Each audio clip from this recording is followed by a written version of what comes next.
My daily devotional for Wednesday, the 20th of April, and we read from John chapter 20, verses 3 and to 5. Then Peter and the other disciple went out, and they came to the tomb. Now the two ran together, but the other disciple, being quicker, outran Peter, and came to the tomb first. And stooping down, he saw the linen bandages lying there. However, he did not go in. Only John mentions just one of the women, Mary Magdalene. From the other Gospels, we learn that there was more than one. Matthew mentions the other Mary. Mark states that it was Mary Magdalene and Salome, and Mary, the mother of James, who went to the tomb. Luke records that there was a group of women, Mary Magdalene and Joanna, and Mary, the mother of James, and the rest of the women. From all the Gospels, we can see that Mary Magdalene was quite prominent. This is not surprising, since she had had 7 demons cast out of her by Jesus. This was something for which she would have been extremely thankful. Jesus changed her life. He had transformed her existence. The fact that John does not mention the other women does not mean that they were not there.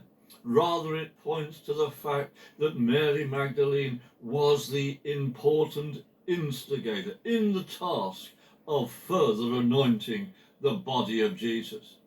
It is suggested that she ran on ahead of the other women, and then she ran back to the disciples with the news that Jesus was not in the tomb. We can only imagine the thoughts that would have been going through her mind. For her, the crucifixion of her Lord was dreadful. She had followed him to the cross, dreading his every pain-filled step, and she had watched his agony as he was nailed to the cross. Finally, she watched him die the most painful of deaths. How must she have felt when she discovered her master's body seemed to have been stolen? There will be times for all of us, when God leads us into situations which seem to us like a blind tunnel. There will be circumstances when it appears that things can't get any worse, and our logical minds go into overdrive, leading us to imagine the worst.